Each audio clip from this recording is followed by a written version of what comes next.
जिसका मैं दिल से निभाया, साथ जिसका मैं दिल से निभाया, हर समय धोखा उससे ही खाया। साथ जिसका मैं दिल से निभाया, हर समय धोखा उससे ही खाया।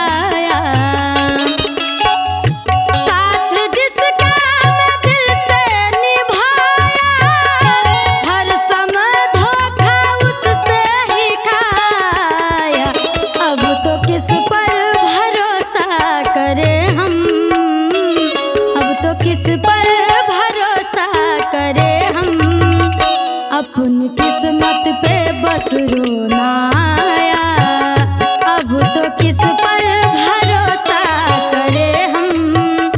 अपनी किस्मत पे बस रोना आया।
इतना बेबस हूँ कैसे बताऊं, बिन खता की सजा मैंने पाया।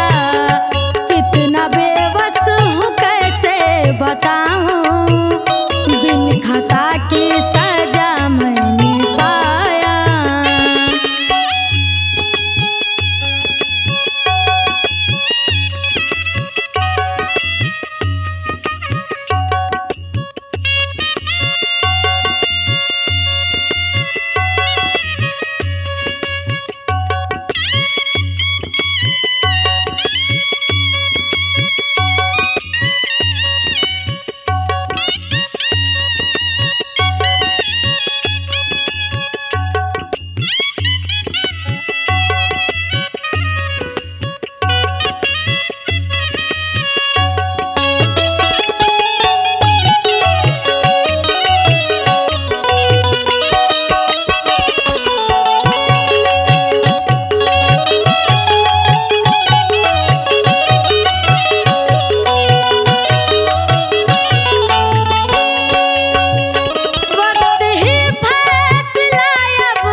रहम उसको हम पे नाया, जो मेरा सियाना जलाया।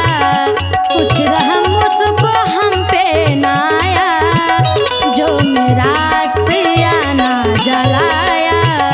कुछ रहम उसको हम पे नाया, जो मेरा सियाना जलाया।